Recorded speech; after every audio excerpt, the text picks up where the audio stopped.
and frequency v are the basic quantity. Find the dimension of force.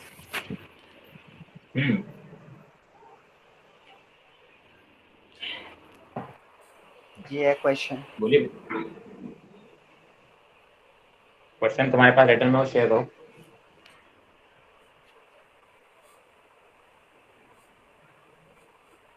You have the question written. Can you share your screen, please?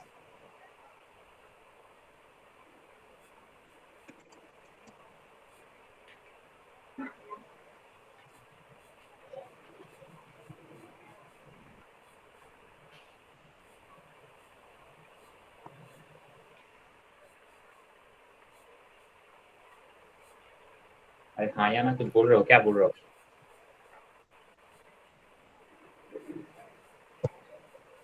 Sir दिख रहा है पूरा white board. Wait, थोड़ा सा ऐसा लग रहा है जैसे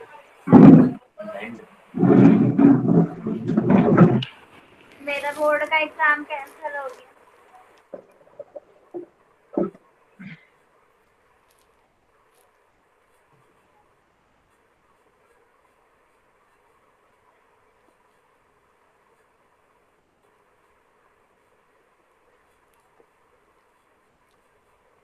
it's good, right?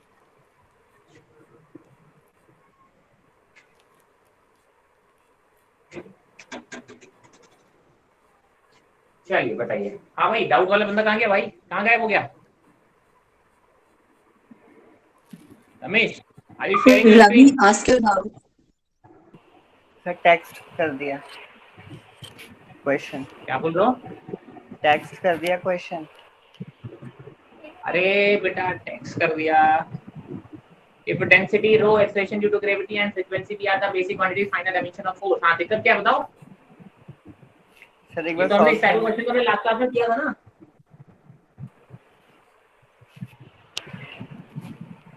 सर एक बार रमेश, सोल्यूशन बताना है इसका. सोल्यूशन मास्टर नहीं बताता भाई साहब.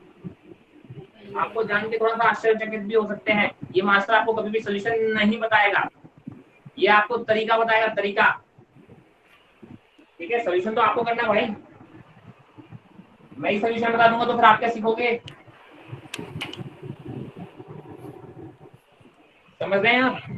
ओके. ठीक है, हमने इस टाइप के क्वेश्चन पिछले क्लास में किए हैं. आप सॉल्व कीजिए. आपको कोई स्टेप में गलती आ रही है, नहीं समझ में आए तो आप मुझसे पूछिए.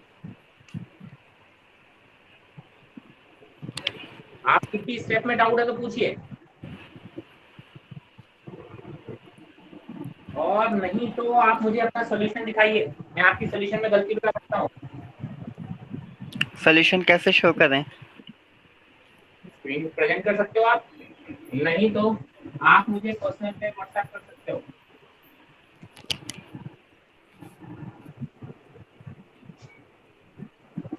This is only WhatsApp number. No calling will happen on this number, so don't try that. Okay. ध्यान रखिए, मैं कभी भी आपको सॉल्यूशन नहीं दूंगा. ठीक है, आप सॉल्व करेंगे. आप मुझे किसी स्टेप में डाउट है तो आप मुझे स्पेसिफिक डाउट में क्वेश्चन पूछेंगे, नहीं तो आप मुझे अपना सॉल्यूशन बना के दे देंगे. सर मैं ये कर रहा हूँ, बताओ गलती क्या है? I will never provide you the solution. Solution चाहिए, गूगल करो, पेस्ट कर दो गूगल पे, 10 सॉल्यूशन मिल जाएंगे इसके, but that will not help you. ठीक है, अगर आप इस तरीके से सॉल्यूशन देखते रहे तो उससे आपका कोई फायदा नहीं होगा. मैं आपको पहले से बता दूं. ठीक है, आपको उलझना पड़ेगा, तभी जाके कोई फायदा होगा. और आप लोग नहीं सोचोगे टीचर, अभी तक आपके टीचर बताते हैं नहीं, आई एम सॉरी, बट ये जो मास्टर तुम्हारे सामने खड़ा है, ये कभी भी आपको सॉल्यूशन प्रोवाइड नहीं करेगा. कि आपके सिर्फ डाउट क्लियर कर सकता है. जब भी आपको कोई डाउट है किसी भी तरीके का, कहीं पे भी स्टेप पे फंस रहा हो, मुझसे पूछो सर ये स्टेप के बाद मैं फंस रहा हूँ. ठीक है, I will help you. Sir ये मेरा सॉल्यूशन, मुझे अपनी गलती नहीं समझ में आ रहा, again I will help you. But sir solution provide कर दो, आई एम सॉरी, वो मुझे आता नहीं है, ये मान के चलो आप. ठीक है, और कोई डाउट, किसी भी तरीके की क्षमता किसी बच्चे को? Sir, हाँ जी बेटा बोलो. sir, I have also a doubt. Sorry. I want to ask a question. हाँ हाँ, The Reynolds number depends on density, velocity, and viscosity, and also it is directly proportional to diameter. So here, what is ठीक the है, use of a diameter? Diameter dimension है भाई। क्यों use मतलब किस type का यूज बोलना चाह रहे हो? वेलोसिटी का क्या सर यूज है? नहीं नहीं, वो जैसे हम लोग directly proportional Reynolds number depends on density, velocity, and viscosity. We have three. तो उसमें डायरेक्टली प्रोपोर्शनल भी तो सेम हुआ, तो हम लोग डायमीटर को L लेके D मानेंगे। जैसे A B C हम लिखते हैं तो डायमीटर को D लेंगे हम लोग उसका। तुम डायमीटर को डी लिखना चाहो तुम डी लिख लो, तुम एक्स लिखना चाहो एक्स लिख लो, तुम जेड लिखना चाहो जेड लिख लो, क्या फर्क तो पड़ता हम है? तो हम इसमें चारों चीजें कंसीडर करेंगे, density, velocity, viscosity and diameter. बिल्कुल करना पड़ेगा, कोई ऑप्शन नहीं है। Okay sir. अगर वो चार क्वांटिटीज पे डिपेंड कर रहा है तो हमें चार क्वांटिटीज को कंसीडर करना पड़ेगा, there is no other option. हाँ, इसमें उसमें तीन क्वांटिटीज लिखा है ना, depends on density, velocity and viscosity, और डायमीटर के लिए लिखा है डायरेक्टली प्रोपोर्शनल। तो डिपेंड, एक second, what do you mean by directly proportional? हाँ मतलब डिपेंड कर रहा है ना, लेकिन फिर उससे आंसर नहीं निकल रहा था तो इसीलिए। आंसर नहीं निकल रहा, दैट्स अ डिफरेंट थिंग। आपसे एक क्वेश्चन फिर क्या पूछा गया है? क्वेश्चन क्या है? अभी तो आपने ये बोला कि डिपेंड्स ऑन, अब क्वेश्चन क्या है? हाँ, Reynolds number depends on density, velocity, viscosity, and also is directly proportional to diameter. ठीक है, हाँ, अब आगे आगे क्या एक है क्वेश्चन? नहीं, बस इतना ही क्वेश्चन है। अरे क्वेश्चन में कुछ पूछा होगा, इसमें तो उसने बताया ही ऐसा कर रहा है। मैंने जो क्वेश्चन समझा मैं आपको बता रहा हूँ। आपने बोला है कि Reynolds number depends on density, density, velocity, velocity viscosity. And viscosity हाँ and is directly proportional to diameter. हाँ, उसके बाद उसने कुछ भी नहीं दिया है।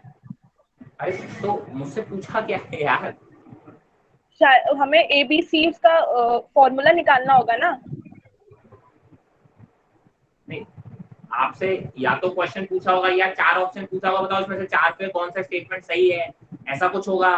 चारों ऑप्शन में से कौन से सही ऐसा बोला होगा। मतलब मुझसे अभी आप सोचो, मैंने आपको एक क्वेश्चन बोला, आप क्या बोलोगे? क्वेश्चन क्या है यही बोलोगे ना? अभी तो मैंने आपसे कुछ पूछा ही नहीं ना। Okay sir. You are getting what I am saying? Yes sir. Palak अगर मैं केवल इतने स्टेटमेंट तुमको दे दूं, have you got what is the question?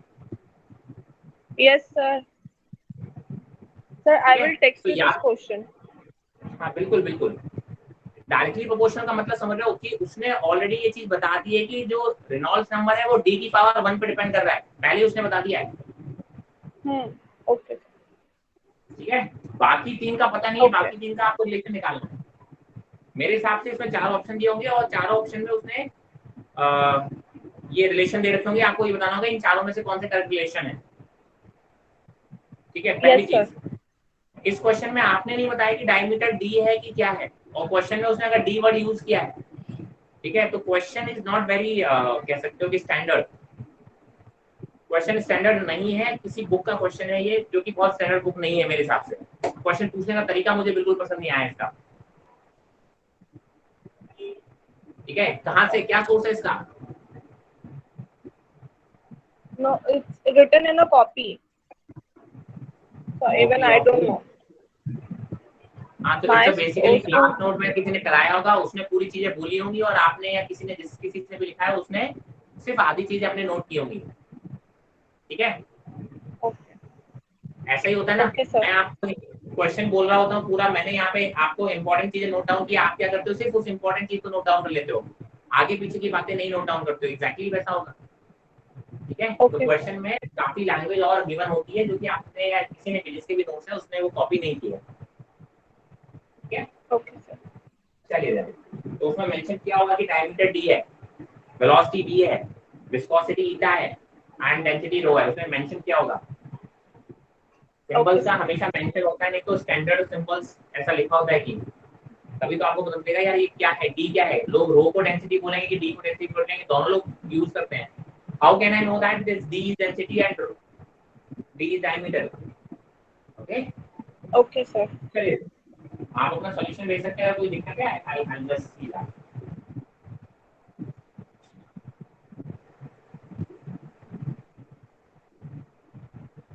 चलिए, any other doubts?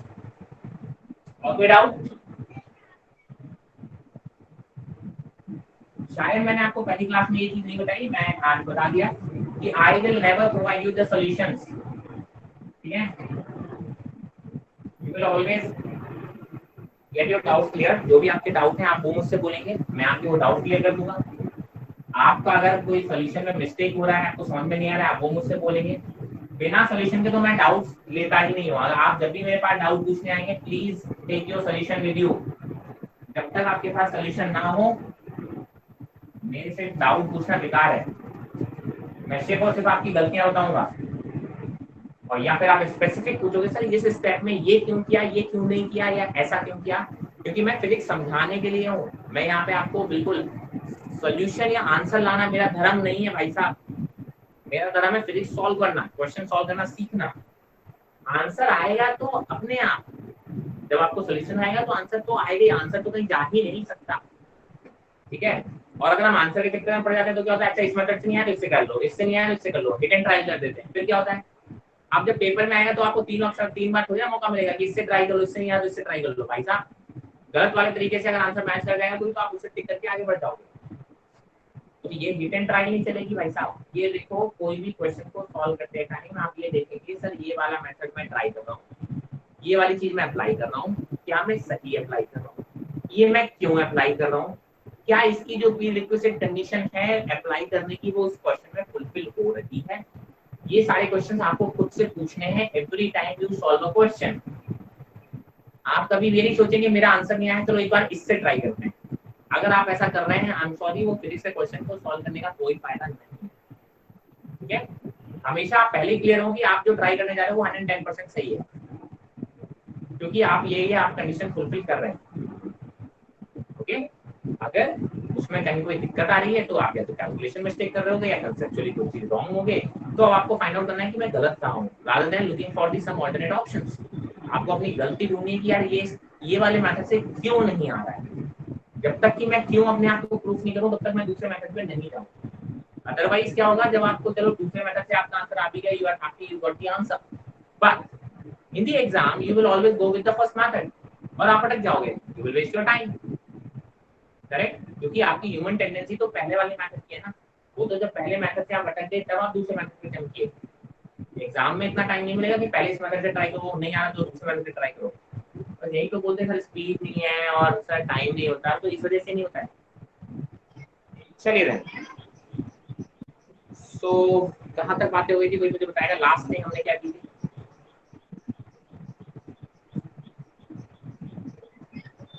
What was the last thing that we have studied?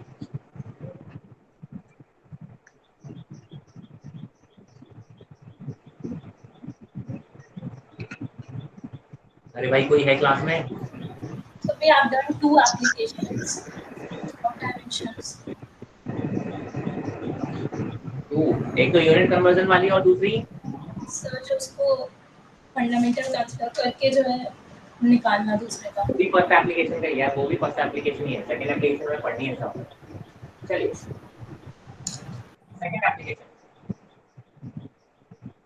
Second application क्या बोलता है, to check the validity of a relation.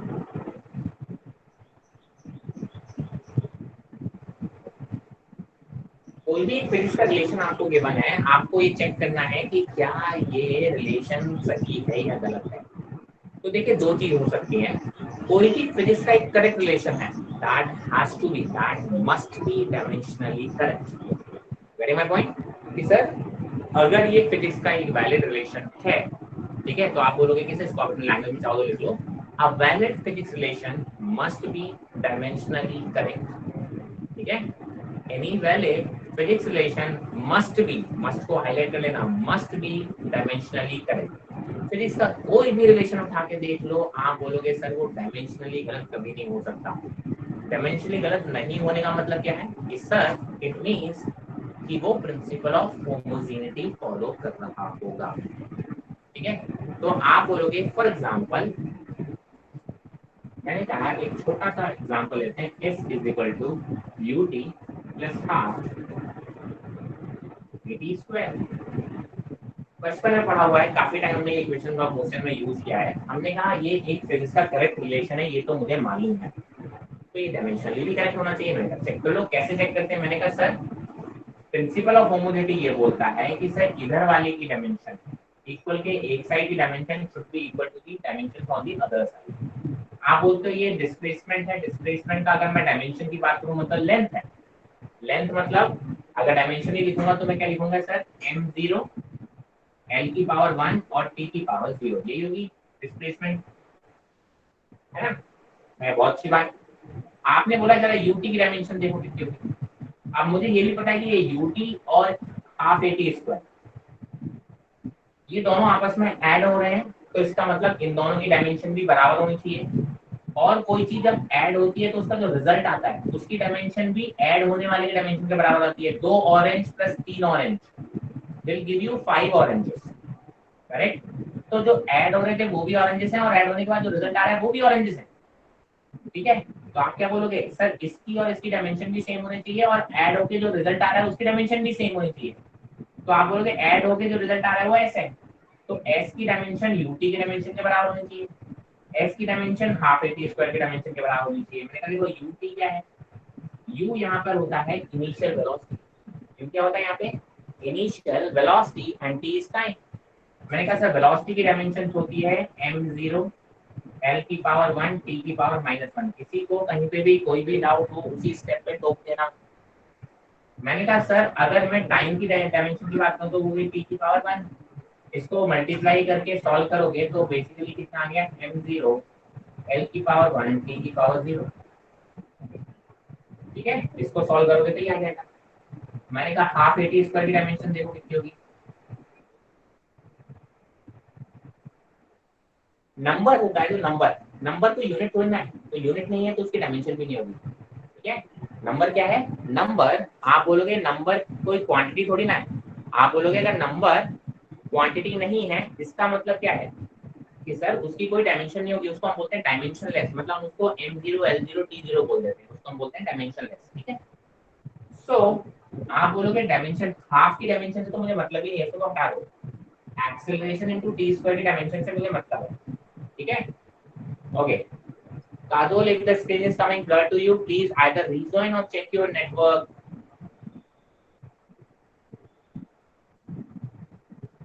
ठीक है? आप बोलोगे सर एक्सेलरेशन की डायमेंशन हमने ऑलरेडी कल पढ़ा हुआ था। एक्सेलरेशन की डायमेंशन क्या होती है, m0 l की पावर 1 t की पावर -2, ये एक्सेलरेशन की डायमेंशन हो गई, इनटू t²। t² मतलब टाइम का स्क्वायर, टाइम का स्क्वायर मतलब t की पावर 2। इसको सॉल्व करोगे तो देखो किसके बराबर आ रहा है, m0 l की पावर 1 t की पावर 0। इन दोनों की डायमेंशन आपस में इक्वल आ रही है और यही डायमेंशन इसके बराबर आ रही है और आनी भी चाहिए। इसका मतलब देखिए ये एक फिजिक्स का करेक्ट रिलेशन है, तो ये डायमेंशनली भी करेक्ट है और होना भी चाहिए, ठीक है? तो आप क्या बोलोगे कि सर ये डायमेंशनली करेक्ट है और होना भी चाहिए, इसमें कोई दिक्कत नहीं होनी चाहिए। ओके, चलिए मैंने कहा एक और एग्जांपल देखते हैं। अगर मैं इसी को थोड़ा सा मैनिपुलेट कर दूं,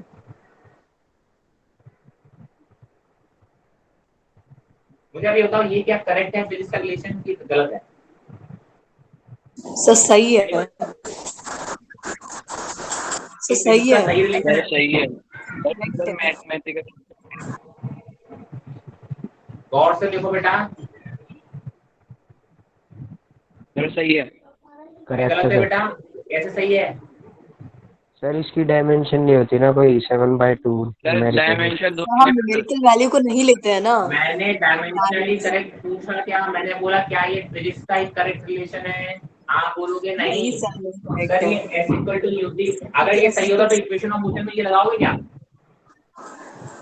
सर क्या आप इक्वेशन ऑफ मोशन में कोई नो सर, नो सर, क्योंकि this is not a valid relation, that's why we are not using it. This is a valid relation, that's why we are using it. तो ये physics का correct relation नहीं है, but dimensionally ये correct है, क्योंकि sir इसकी और इसमें डायमेंशन में कोई फर्क नहीं है। यहाँ पे हाफ की जगह पे 7/2 आ गया, तो ये 7/2 या हाफ तो कोई डायमेंशन में रोल प्ले करता नहीं है, आप बोलोगे सर ये तो डायमेंशनली तो करेक्ट है, ये डायमेंशनली तो करेक्ट है, but not a correct physics relation.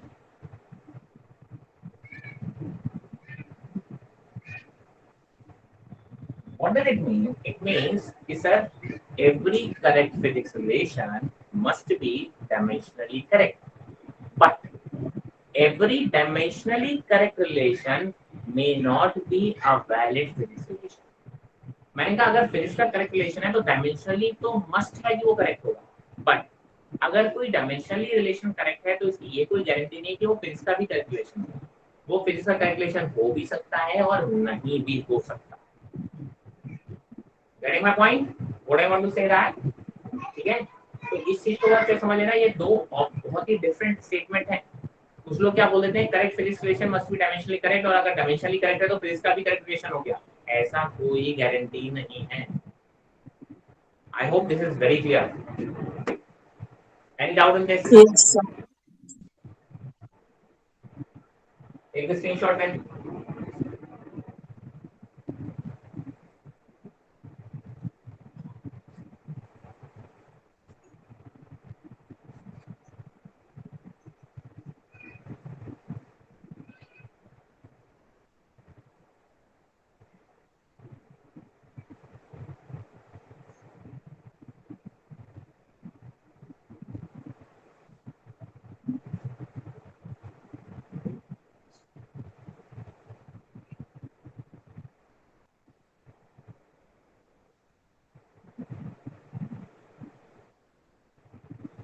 चलिए।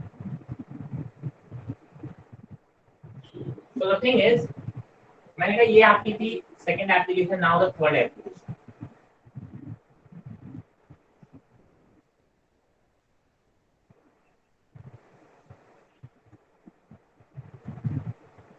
डायमेंशनल मेथड को यूज करके आपको एक रिलेशन डिड्यूस करना है, ठीक है, बिटवीन दी क्वांटिटीज। आपने बोला कि सर मान लो मैंने समहाउ, हालांकि this is not a very handy और very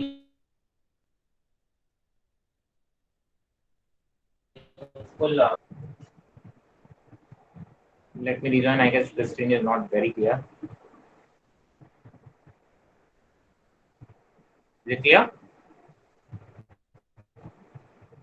Yes, sir. I think it's clear. दोबारा अगर गड़बड़ हो तो बताना। I think for the fluctuation होता है। हो गई।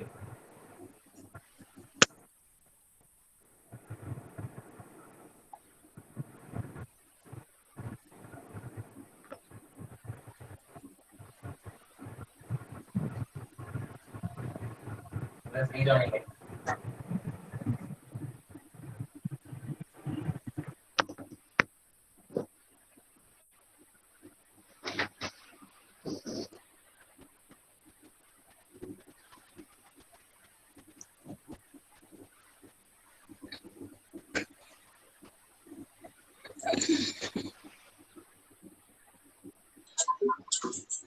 Screen visible थी सबको?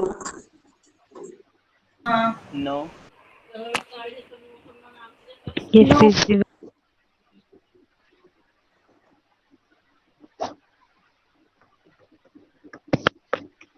It's okay, मेरा ही नेटवर्क इशू होगा। सर चले गए। हाँ पता है। सर क्वेश्चन ढूंढने गए हैं। सही बात।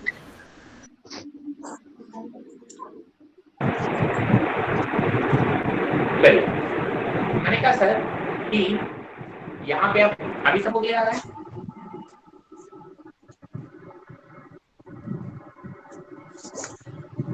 I hope it is clear. चलिए, मैंने कहा रिड्यूसिंग रिलेशन की बात कर लेते हैं। सर रिड्यूसिंग रिलेशन में क्या होता है, मतलब बेसिकली आपको कुछ क्वांटिटीज दे दी गई होगी। क्या होगा, आपको कुछ क्वांटिटीज दे दी गई होगी और आपको एक रिलेशन उनमें सेटअप करना है कि सर ये कैसे क्वांटिटी आपकी क्या हो रही होगी, रिलेटेड होंगी। ठीक है, मैंने कहा फॉर एग्जांपल एक मेरे को क्वेश्चन दिया गया कि time period of a pendulum, time period of a pendulum आप बोलोगे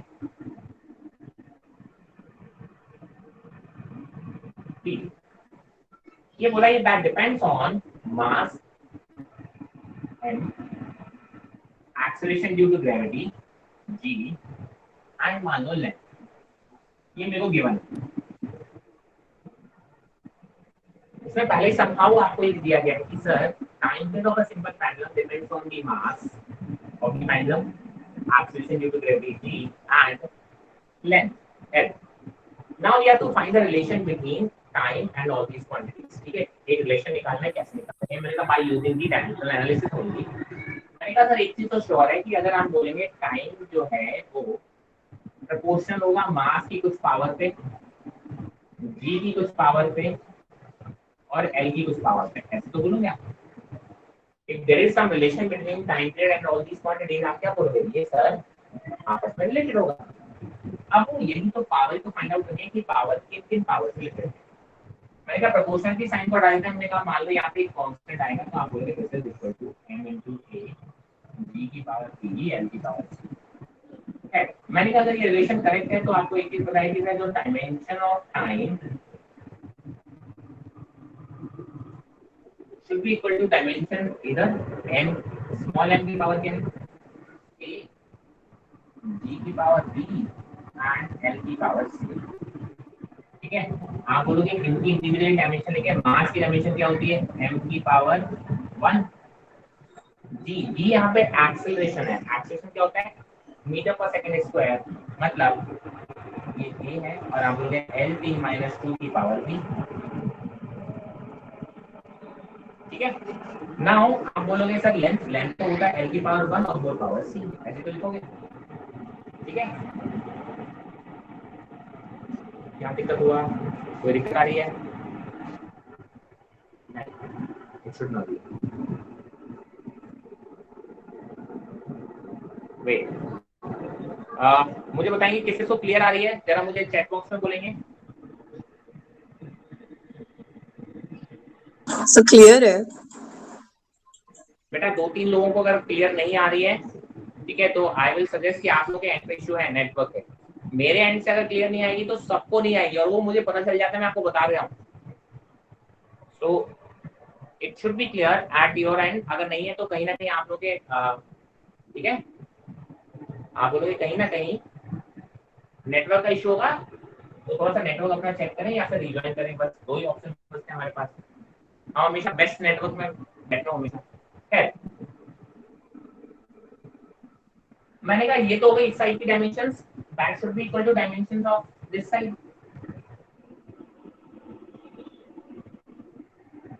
मैंने को कंबाइन कर लो, मास यहाँ पे केवल एक लेंगे तो मास 1 into a इज मास की पावर है, l की पावर यहाँ पे 1 है, 1 into b is b, और यहाँ पे l की पावर c 1 into c। तो आप बोलोगे सर l की जो टोटल पावर हो गई ये हो गई b और यहाँ से पावर आएगी तो होगी b plus c।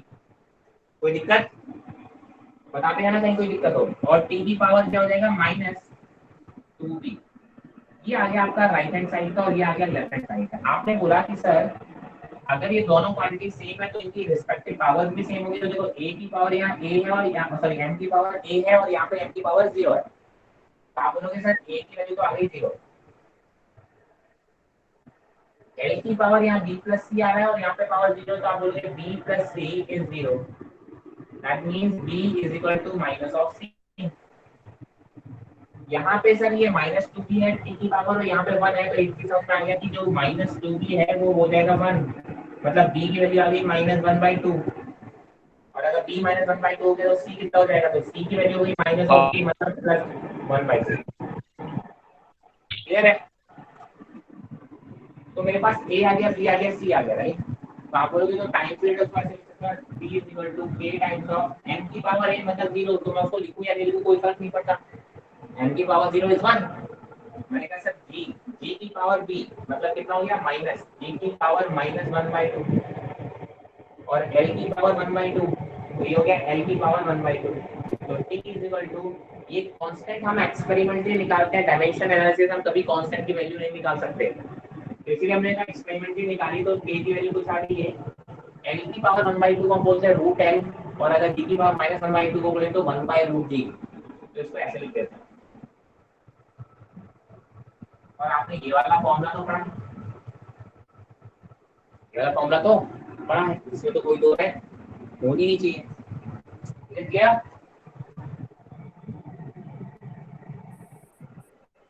डाउट, किसी भी स्टेप में कोई भी डाउट हो? अब देखो इसके कई सारे लिमिटेशन होते हैं, इस मेथड के लिमिटेशन बहुत सारे होते हैं। सबसे पहली लिमिटेशन तो ये देखो, ये जो कांस्टेंट है इसकी वैल्यू हम कभी नहीं निकाल सकते हैं डायमेंशन एनालिसिस से। तो इसकी कुछ लिमिटेशन होते हैं कि सर हम कभी भी हम एक कांस्टेंट की, ठीक है, आप चाहो तो इसे अपनी हिंट के फॉर्म में छोटे छोटे पॉइंट के फॉर्म में लिख जरूर लें कि सर इसकी लिमिटेशंस है, डायमेंशन एनालिसिस की लिमिटेशंस है। पहली लिमिटेशन है कि sir constants can not be derived, ठीक है, पहली लिमिटेशन तो ये हो जाती है कि कांस्टेंट्स को आप डिराइव नहीं कर सकते, बहुत अच्छी बात है। दूसरा लिमिटेशन क्या हो जाता है, मैंने कहा दूसरा लिमिटेशन ये हो जाता है कि सर मुझे यहाँ पे कितनी पावर मिल रही है। जनरली मैकेनिक्स से अगर हम बात करें तो मैकेनिक्स में मुझे मास, लेंथ और टाइम से डील करना है। मैकेनिक्स जानते हो ना, ये अपना फोर्स, मोशन, इन सब की बात करेंगे तो हमें या तो मास, लेंथ और टाइम इन्हीं पे डिपेंडेंट क्वांटिटी से डील करना है। तो यहाँ पे देखो हर एक की पावर से एक इक्वेशन बनती है, एक की पावर, इसकी दूसरी पावर और तीसरी पावर, तो तीन पावर आती है तो तीन इक्वेशन बन सकती है। तो मतलब मैक्सिमम आप 3 वेरिएबल सॉल्व कर सकते हो। कितने वेरिएबल सॉल्व कर सकते हो? 3 वेरिएबल सॉल्व कर सकते हो।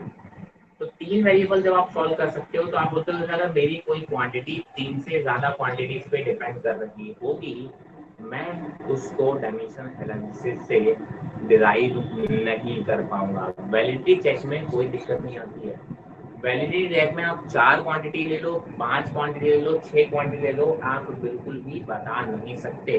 बट डेरिवेशन करते टाइम, रिलेशन फाइंड आउट करते टाइम आप 3 से ज्यादा क्वांटिटी का मैकेनिक्स में ले लेते हो। देखो वैसे तो 7 फंडामेंटल क्वांटिटीज है, कितनी है? 7। तो आप बोल सकते हो सर यहाँ पे 7 इक्वेशन मैक्सिमम बना सकते हो, लेकिन हम मैकेनिक्स की अगर हम बात करें तो मैकेनिक्स में आप बोलोगे कि सर मैक्सिमम क्या है, मास पे डिपेंड कर रही होगी, लेंथ पे डिपेंड कर रही होगी, टाइम पे डिपेंड कर रही होगी। तो 3 ही वेरिएबल मिलेंगे लेफ्ट हैंड साइड। तो आप बोलोगे इस साइड भी आप 3 से ज्यादा क्वांटिटी रखोगे तो हमारे इक्वेशन कभी भी पूरी सॉल्व नहीं हो पाएगी। बहुत अच्छी बात है। मैंने कहा सर ऐसे ही अगर ये टाइम जो है वो ऐसी एक से ज्यादा क्वांटिटीज पे डिपेंड कर रहा हो जिनकी डायमेंशन सेम हो। मैंने कहा मान लो यहाँ पे L था और नीचे D आ जाता, डायमीटर या कुछ भी आ जाता, तो अब आप बोलोगे सर ऐसी 2 क्वांटिटीज आ गई जिनकी डायमेंशंस कैसी हैं, सेम है, तो वो एक दूसरे की डायमेंशंस को क्या करेंगी, परेशान कर देंगी, कैंसिल आउट कर सकती हैं या डिस्टॉर्ट कर सकती हैं। तो आप ऐसे रिलेशन भी नहीं निकाल सकते जहां पे आपकी डेरिवेशन करते टाइम एक से ज्यादा ऐसी क्वांटिटी हो जिनकी डायमेंशन सेम हो। मैं जैसे बोल रहा हूँ आप अपनी लैंग्वेज में वैसे ही लिखते चलिए साथ में, ठीक है? कि सर ऐसी इक्वेशंस को आप कभी भी डिराइव नहीं कर सकते हो जहां पे आपकी क्वांटिटी एक से ज्यादा ऐसी क्वांटिटीज पे डिपेंड कर रहा हो जिनकी डायमेंशन सेम हो। आई hope this is also very clear, ठीक है? हाँ, मैंने कहा सर आप ऐसे केसेस में भी डायमेंशनल वैलिडिटी चेक करने में कोई दिक्कत नहीं। देखिए वैलिडिटी चेक करने में कोई भी लिमिटेशंस है ही नहीं, जो कुछ लिमिटेशंस है वो इसी मेथड में ही वाले रिलेशन डिड्यूस करने में ही है। वैलिडिटी चेक करने में तो आपकी कोई भी लिमिटेशन काम नहीं कर सकती अगर वो फिजिक्स का करेक्ट रिलेशन है। आप कैसा भी ले लो, आप बोलोगे सर उसको आप वैलिडिटी चेक कर सकते हो, बहुत अच्छी बात है, ठीक है? आप बोलेंगे कि सर एक और कि सर ये जो मेथड है this is only used for only product type of functions, ठीक है? क्या हो गया, वॉइस डिस्टर्ब आ रही है यार, कैसे कर रहे हो? कितने लोगों को वॉइस क्लियर आ रही है? आलोक इज सेइंग क्लियर एकदम, एनीबॉडी एल्स? सर क्लियर है। अंकिता इज सेइंग क्लियर है, मुकुल क्लियर है। बेटा आप लोग समझिए, अगर इन लोग को क्लियर आ रही है that means the problem is happening on your and, ठीक है? आप लोगों को वॉइस के लिए मैंने हमेशा बोला है कि ऑलवेज यूज हेडफोन्स, ठीक है? नेटवर्क थोड़ा सा आप चूज कर लीजिए कि आपका नेटवर्क बहुत अच्छा होना चाहिए। देखिए कोई भी ऑनलाइन क्लास आप जब भी करेंगे तो एक हमारे नेटवर्क की रिक्वायरमेंट बहुत अच्छी होनी चाहिए। अगर आप फोन नेट यूज कर रहे हैं तो please be in the best network zone, ठीक है? अगर मेरे एंड पे कोई भी दिक्कत आएगी तो सबको एक साथ आएगी, दैट इज फॉर श्योर। अगर एक भी बच्चे को सही क्लियर आ रही है इसका मतलब मेरे एंड से प्रॉब्लम नहीं होगा, आप इस चीज को शायद समझेंगे, राइट? और आप देख रहे हैं कई लोगों को क्लियर आ रही है, that means the problem may be happening on your side. तो बिल्कुल भी आप वो नहीं करें कि चलिए ठीक है कोई बात नहीं, आप उसको जल्दी से रिज्वाइन कर लिए या थोड़ा अच्छा बेटर नेटवर्क प्लेस ढूंढ लीजिए। थोड़ा सा इस चीज को देखिए, ऑनलाइन क्लासेस में ये तो ड्रॉबैक्स रहेंगे, आपको थोड़ा सा अपने नेटवर्क वगैरह के में थोड़ा ध्यान रखना पड़ेगा, ठीक है। कोई बात नहीं, मैं किसी को ब्लेम नहीं कर रहा हूँ कृति पवार, मैं अच्छी बात है आप कंफर्म करो, दैट्स गुड। कई लोग बोले मेरे को नहीं, मेरे को नहीं, तो I am just telling you कि हमेशा मेक श्योर कि आप बिल्कुल बेस्ट नेटवर्क में रहें, ठीक है। नो इशू, आप बिल्कुल कंफर्म कीजिए, मुझे कोई दिक्कत नहीं है। चलिए जाए,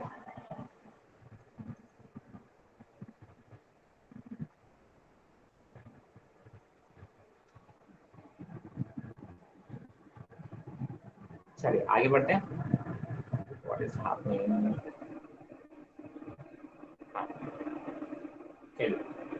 सो क्या बोला था मैं, हाँ मैंने कहा ये केवल प्रोडक्ट टाइप के फंक्शंस को डिराइव करने में यूज कर सकते हो। अगर बीच में एडिशन, सब्ट्रैक्शन या मैथ्स का कोई और फंक्शन आ जाएगा तो आप उस इक्वेशन को डिराइव नहीं कर सकते। That is my next point. I hope मैं जैसे बोलता जा रहा हूँ आप अपने पॉइंट्स को अपनी लैंग्वेज में लिखते जरूर जा रहे हैं। use whatever language you can write in English, in Hindi, in Gujarati, Marathi, Avdi, Bhojpuri, whatever language you like. That's not an issue, but notes should be in your language. देखिए आजकल government भी, हमारी government of India is also focusing on the new education policy which says that कि एक particular level तक हमारी regional language में होनी चाहिए study. Because the regional language में आप बोलते हैं कोई भी चीज पढ़ना, रिवाइज करना, मेमोराइज करना is damn easy rather than a particular language which we are not comfortable in. For example, we are not comfortable in proper English, then making notes in English and then revising and memorizing is a very difficult task. तो मैं हमेशा बोलता हूँ, ठीक है, आप बोलते हैं, हमेशा बोलता हूँ कि आप हमेशा नोट्स में अपनी लैंग्वेज में लिखिए, ये आपके नोट्स हैं। शर्माने वाली बात नहीं है कि मेरे नोट्स में सर हिंदी लिखा है, सर इंग्लिश लिखा है। इंग्लिश भाई साहब, व्हाट्सएप में भी आप इंग्लिश यूज करते हैं, चैटिंग में भी आप इंग्लिश यूज करते हैं, तब तो नहीं शर्म करते ना। तो अपनी नोट कॉपी में बिल्कुल इंग्लिश यूज कीजिए, कोई और लैंग्वेज यूज कीजिए, कहीं कोई दिक्कत नहीं होगी। इनफैक्ट आपको याद करना, रिवाइज करना बहुत आसान होगा। इसलिए मैं आपको कभी भी, क्योंकि देखिए अब आपको बोर्ड्स नहीं देने, अब आपको इंग्लिश में आंसर्स नहीं लिखने, अब आपको क्या करना है, अब आपको कंसेप्ट सीखना है एंड उस कंसेप्ट को आपने क्वेश्चन में अप्लाई करना है, ठीक है। सो अगर हम उसको अपने लैंग्वेज में अपने नोट्स बना रखे होंगे, पॉइंट्स हमने लिख रखे होंगे, मुझे याद रहेंगे एनी टाइम करें। दैट्स व्हाई मैं कभी भी डिक्टेट नहीं करा, प्रॉपर बैच में मैं कभी भी बुकिश लैंग्वेज डिक्टेट नहीं कराता। मैं हमेशा आपको एक ही स्टेटमेंट को अपनी लैंग्वेज में रिपीट करता रहता हूँ ताकि आप उसको अपनी लैंग्वेज में वहाँ लिख पाओ, ठीक है। उसमें अगर किसी को दिक्कत नहीं, सर मुझे तो I want in English only, right, तो उसकी व्यवस्था करा दी जाएगी, उसकी भी कोई दिक्कत नहीं, ठीक है। So basically the thing is, so this particular dimension analysis has one more limitation, that it can be used for functions including the product functions only. आपस में सारी क्वांटिटी प्रोडक्ट मल्टीप्लाई डिवाइड हो रही होंगी तो ही ये वैलिड है। अगर एडिशन, सब्ट्रैक्शन या फिर कहीं पे और कोई मैच का फंक्शन आ जाएगा तो मैं आपको बोलता हूँ कि सर इस टाइप की इक्वेशन को डिराइव करने में आपको दिक्कत होगी, ठीक है। फॉर एग्जांपल मैं एक बात करूँ तो अभी थोड़ी देर जो पहले एग्जांपल दिया था आपने, s is equal to ut plus r square, sir यहाँ पे बीच में प्लस आ गया। आप बोलते ये वाली इक्वेशन को आप कभी भी डिराइव नहीं कर पाओगे, ठीक है। आप बोलोगे सर यहाँ पे टाइम पे डिपेंड कर रहा है, टाइम की पावर 1, टाइम की पावर 1 पे भी डिपेंड कर रहा है, टाइम की पावर 2 पे भी डिपेंड कर रहा है, ठीक। तो आप क्या बोलोगे कि सर टाइम की दो अलग अलग वैल्यूज पे डिपेंड हो जाता है, तो प्लस माइनस आ जाएगा, तभी आप इस चीज को डेरिवेशन करने में आप डायमेंशन एनालिसिस यूज नहीं कर सकते। हाँ, वैलिडिटी में कोई लिमिटेशन नहीं लगती है, ये मैं आपको पहले से बताना चाहता हूँ, कोई भी लिमिटेशन वैलिडिटी चेक करने में नहीं लगती। तो ये थी आपकी कुछ एप्लीकेशंस ऑफ डायमेंशन एनालिसिस और उसकी कुछ लिमिटेशंस मैंने आपको बताई, ठीक है।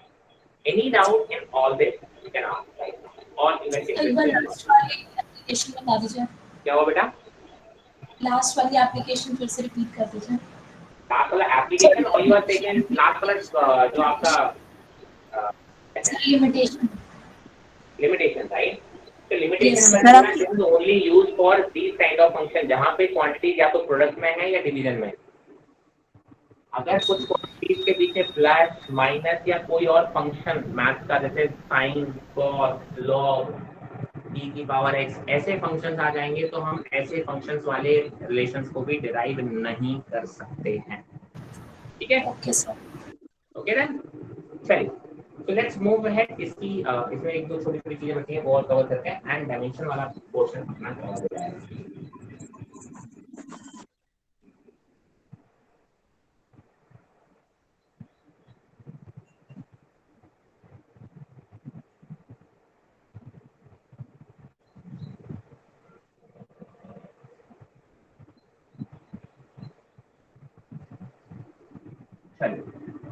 मैंने कहा सर इसमें एक थोड़ा सा पॉइंट जिसको हम बोलते हैं डायमेंशनल लेस क्वांटिटीज।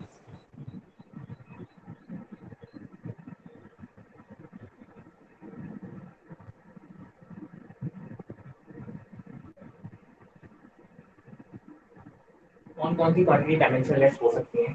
मैंने कहा देखो, पहला एनी नंबर, एनी नंबर, कोई भी नंबर ले लो आप, 1 2 1/2 2/3, मतलब कोई भी नंबर आप बोलोगे सर उसमें कोई डायमेंशन लेस का मतलब उसके डायमेंशन आप दे दो 1, m0 l0 t0 सब कुछ 0। ठीक है, तो आप बोले कोई भी नंबर हो, आप बोलोगे सर क्या होगा, डायमेंशन नहीं होंगे उसमें। मैं बहुत अच्छी बात है। मैंने कहा सर दूसरा आर्गुमेंट ऑफ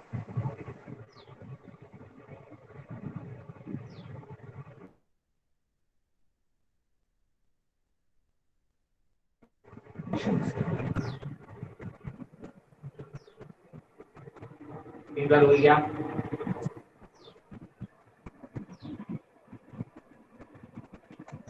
क्लियर है सबको? चलिए ब्लर हो तो बता दीजिएगा। मैंने कहा आर्गुमेंट्स ऑफ मैथमेटिकल फंक्शन, ठीक है, ब्लर हो गया सर। ब्लर हो गई है।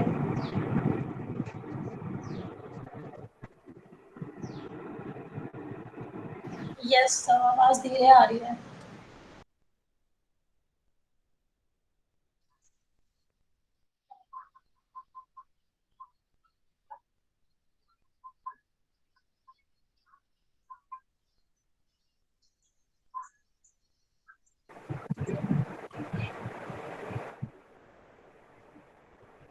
एक मस्ती किया था। चलिए, मैंने कहा सर अगर कोई भी मैथमेटिकल फंक्शन है उसके आर्गुमेंट्स की बात करें तो वो डायमेंशन लेस होंगे। मैंने for example y sin of omega t, sine के अंदर ये जो चीज होता है ना इसको बोलते हैं आर्गुमेंट। इसको हम क्या बोलते हैं? आर्गुमेंट। किसी ने कुछ क्वेश्चन पूछा है कांस्टेंट वैल्यू की, मतलब कांस्टेंट का मतलब what do you mean by constant? Ankita, what do you mean by constant? You are talking about any number और समथिंग एल्स, और एनी कांस्टेंट जो फिजिक्स में यूज होते हैं उनकी बात कर रहा हूं।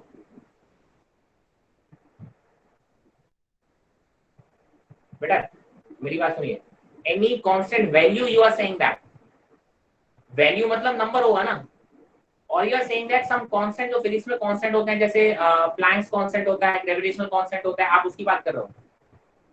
Yes sir, yes sir. मतलब किसकी बात कर रहे हो आप? ग्रेविटेशनल कांस्टेंट, प्लैंक्स कांस्टेंट, ऐसे कांस्टेंट की बात कर रहे हैं?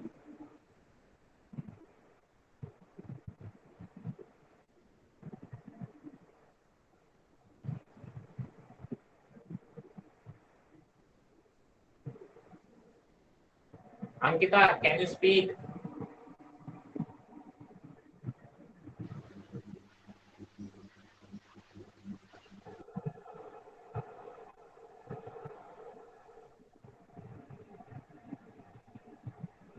नहीं sir, Planck's constant is not dimensionless.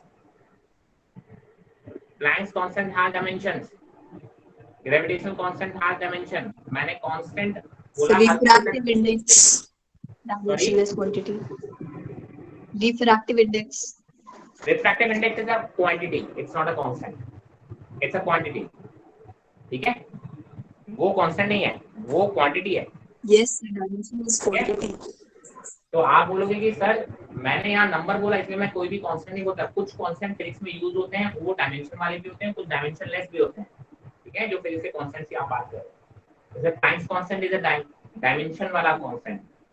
Gravitational constant जो होता है उसकी भी डायमेंशंस होती हैं, बट ऐसे ही कुछ डायमेंशंस होते हैं जिनकी डायमेंशंस नहीं होती। ठीक है, चलिए मैंने कहा सर जो आर्गुमेंट ऑफ मैथमेटिकल फंक्शंस होते हैं, ठीक है, जैसे ये साइन के अंदर जो आ रहा है, या फिर आपने बोला y = e⁻ αx c, तो ये इनको आर्गुमेंट बोलते हैं। सर आपकी वॉइस नहीं आ रही है। क्या हुआ बेटा? सर आपकी वॉइस आ ही नहीं रही है।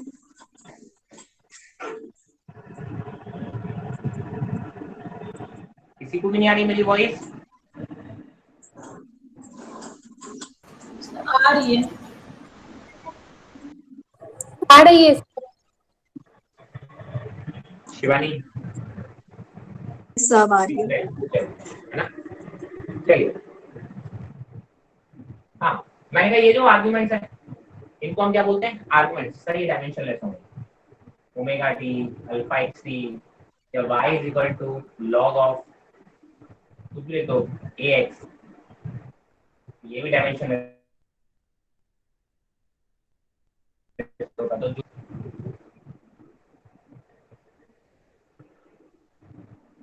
सीन क्लियर है क्या? चलो सीन क्लियर तो बना। मैथ्स के फंक्शन में क्या होता है? आप एक न्यूमेरिकल वैल्यू रखते हो, यहाँ पे sin 30 डिग्री रखोगे ना। क्या रखोगे? sin 30 degree. आप बोलोगे sin 30 डिग्री, 30 डिग्री तो क्या हो गया? एक नंबर हो गया ना। यहाँ पे e की पावर समथिंग, किसी की पावर समथिंग रखोगे तो आप क्या बोलोगे कि सर वो एक नंबर हो गया। ऐसे यहाँ पे भी आप एक नंबर रखोगे तो भाई साहब नंबर आ गया ना अल्टीमेटली। मैथ्स का फंक्शन है। या फिर आप बोलोगे इसी तरीके से ये जो साइन फंक्शन का आउटपुट आएगा, क्या आएगा? साइन फंक्शन का जो आउटपुट आएगा वो भी एक नंबर होगा। sin 30 डिग्री है, sin 30 डिग्री का रिजल्ट क्या आता है? 1/2। Again it will result a number, और नंबर मैंने बोला डायमेंशन ऐसे। तो मैथ्स के आर्गुमेंट की बात कर लो मैथ्स फंक्शन के, या फिर उनके रिजल्ट की बात कर लो, ठीक है? मैथ्स फंक्शन के आर्गुमेंट या फिर उनके रिजल्ट दोनों ही डायमेंशनलेस होते हैं। ये आर्गुमेंट हो गया, और इस क्वांटिटी का जो रिजल्ट आएगा e की पावर समथिंग का जो रिजल्ट आएगा that is also dimensionless. Log of something का जो रिजल्ट आएगा दैट इज अगेन डायमेंशनलेस, ठीक है? तो आप क्या बोलोगे? Arguments of the mathematical function and their value,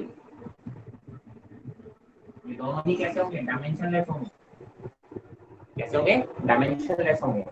clear? Similarly आप क्या बोलोगे? The ratio of quantities having same dimensions, ठीक है? सर आप बोलते हो कि सर रेशियो, ऐसी क्वांटिटीज का रेशियो जिनकी डायमेंशंस कैसी हो? सेम हो, वो भी कैसी है? कैसी होती है सर? वो भी डायमेंशनलेस होती है, ठीक है? फॉर एग्जांपल मैंने कहा सर कोई भी एग्जांपल रिफ्रैक्टिव इंडेक्स ले लो या रिलेटिव डेंसिटी ले लो।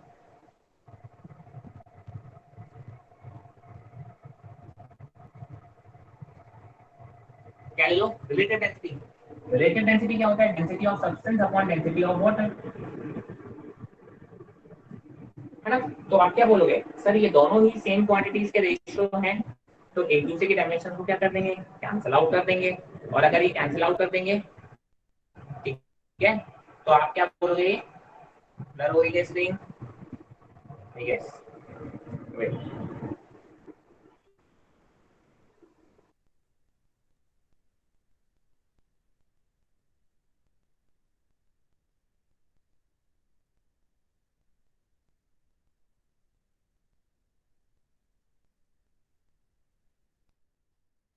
हाँ हो रहा है।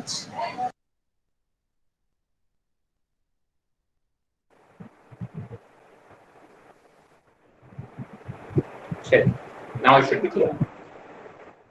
हाँ जी, क्या बात करते हैं? हाँ, रिलेटिव डेंसिटी की हमने बात की। It's a ratio of the two quantities having the same dimensions. If the dimensions are same, आप बोलोगे एक दूसरे को कैंसिल आउट कर देंगे तो इनकी डायमेंशन कैसे आएगी? डायमेंशनलेस आएंगे। So any quantities having same dimensions, उनका रेशियो अगर आप ले लोगे तो आप बोलोगे sir that means that result quantity भी आपकी कैसी है? हमारी डायमेंशनलेस। फॉर एग्जांपल आई से रिफ्रैक्टिव इंडेक्स, ठीक है? आप क्या बोलोगे? Sir for example refractive index जो है वो कैसा है? The refractive index is a ratio of speed of light in air upon speed of light in in any other medium. तो आप बोलोगे speed of light upon speed of light, right? ये जो रिफ्रैक्टिव इंडेक्स है वो गया speed of light का ratio है, सेम क्वांटिटीज हैं, तो आप बोलोगे सर उनका भी आप बोलोगे कि क्या होगा कि सर कोई डायमेंशन नहीं होगी, और आप कहोगे कि refractive index is a dimensionless quantities. तो आप ये बोलेंगे कि सर यस, बहुत सारी ऐसी क्वांटिटीज हैं जो कि डायमेंशनलेस होती हैं और उनका रेशियो। अच्छा, मैंने कहा सर कुछ क्वांटिटी, अब जैसे डेंसिटी को रिलेटिव डेंसिटी के आगे क्या लिखा है? Rho of substance upon rho of water. Okay, ठीक है, पता होना चाहिए भाई डेंसिटी, यार पढ़े हो गए यार इतना तो बेसिक बातें। ऐसा लग जाता है कभी कभी फर्स्ट टाइम देखने में कौन, ऐसा है क्या?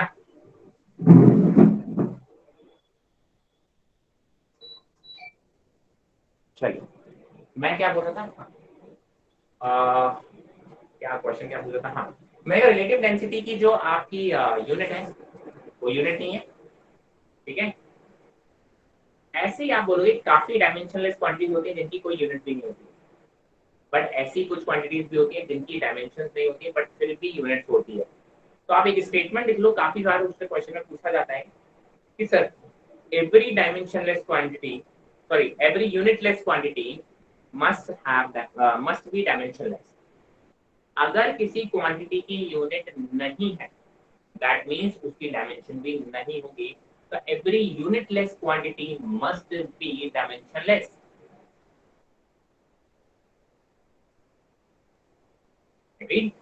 Every unitless quantity must be dimensionless, ठीक है। And but every dimensionless quantity must be unitless, ऐसा नहीं बोल सकते। तो आप बोल सकते हो कि sir a dimensionless quantity may have units, may have units। तो आप बोलोगे अगर किसी क्वांटिटी के पास यूनिट नहीं है तो उसके पास डायमेंशन नहीं होगी, इस बात की गारंटी है। मस्ट वर्ड यूज हो रहा है, every unitless quantity must be dimensionless. यही बोला मैंने आपको, मैंने हाँ सर यही बोला। मैंने कहा सर लेकिन a dimensionless quantity can have unit, मतलब अगर आपने बोला इस क्वांटिटी की डायमेंशन नहीं है तो इसकी यूनिट भी नहीं होगी, ऐसा नहीं बोल सकते। ऐसा हो सकता है कि उसकी यूनिट हो भी और ऐसा हो सकता है कि उसकी यूनिट नहीं भी हो। कोई ऐसा एग्जांपल दे सकता है? कोई एक ऐसा एग्जांपल दे सकता है कि सर आप बोले कि सर उसकी यूनिट है और डायमेंशन नहीं है? एनीवन?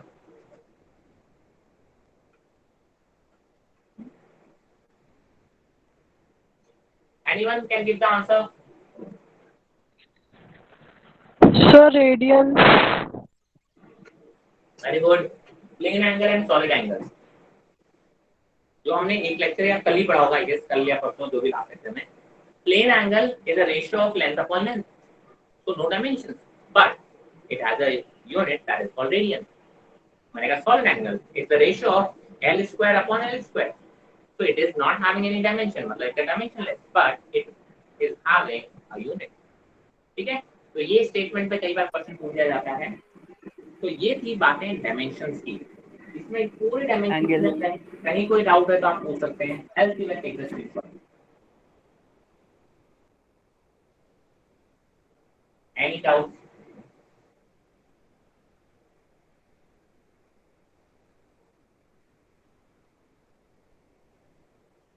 नहीं है? आगे बढ़े।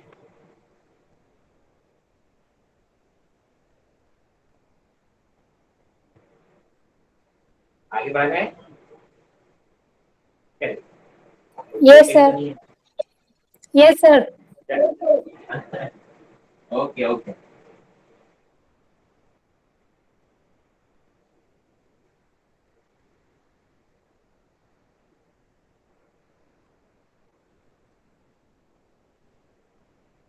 चलो next topic that is very important is significant figure.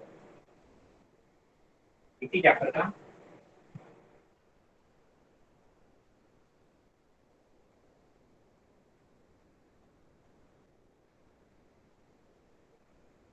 आप सिग्निफिकेंट फिगर की बात करें, ठीक है। सिग्निफिकेंट फिगर सबसे पहले तो केवल मेजर्ड वैल्यूज की बात करते हैं, बहुत इंपॉर्टेंट है ये चीज, for measured value.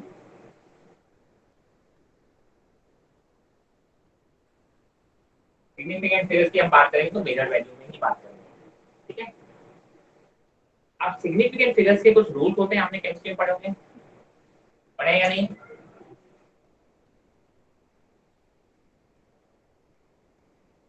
Very good. तो मैं रूल्स में जाता नहीं, मैं आपको उसमें इंपॉर्टेंट चीज बताऊंगा। द थिंग इज, कोई भी मेजर्ड वैल्यू आती है, कोई भी मेजर्ड वैल्यू जब भी आप आएगी, मैंने कहा सर मैंने इस मार्कर की लेंथ को मेजर किया, ये मार्कर है, मैंने इसकी लेंथ को मेजर किया, ओके। सपोज दैट मैंने अपनी नॉर्मल स्केल से लिया तो मैंने मेजर किया तो इसकी लेंथ क्या चाहिए 10.1 आ रही है, कोई बोलेगा 10.1 और 10.2 के बीच में आ रहा है, तो कुछ तो उसको आंसर देंगे 10.1 सेंटीमीटर, कुछ उसको बोलेंगे 10.2 सेंटीमीटर। तो हमेशा ध्यान रखना कि आपकी जो मेजर वैल्यू होती है उसमें केवल और केवल लास्ट एक डिजिट होती है, ये अनसर्टेन होती है।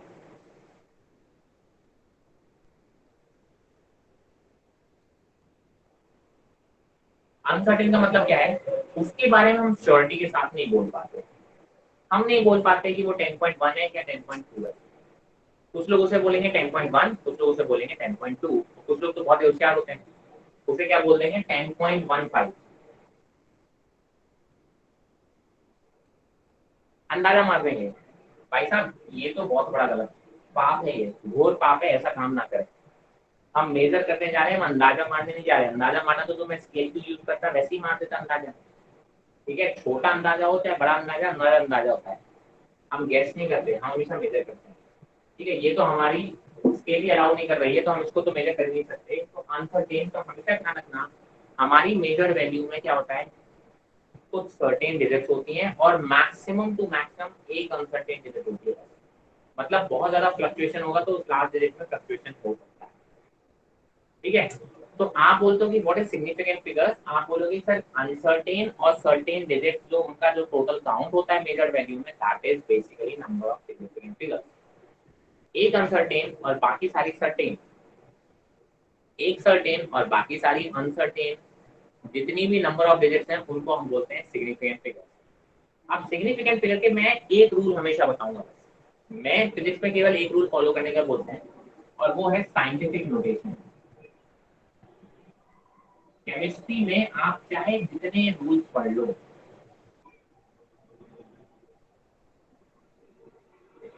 केमिस्ट्री में आप चाहे जितने रूल्स पढ़ लो, मैं बोलूंगा कि फिजिक्स में केवल और केवल एक रूल है, दैट इज साइंटिफिक नोटेशन। कोई भी मेजर वैल्यू को आप उसे साइंटिफिक नोटेशन में कन्वर्ट कर दो। मैंने कहा सर किसी ने मुझे मेजर करके दिया 203 सेंटीमीटर, ये मेजर वैल्यू आई। किसी ने मुझे मेजर करके दिया किसी भी तरीके से सर 203 सेंटीमीटर। ठीक है, मैं इसको साइंटिफिक फिगर में कैसे लिखता हूँ, जरा देखो 2.03 into 10 to the power 4 centimetre. ध्यान रखना कि यहाँ पे केवल एक डिजिट हो सकती है और वो डिजिट भी 1 से लेके 9 हो सकती है, दैट्स इट। वो 0 नहीं हो सकती 1 से लेके 9।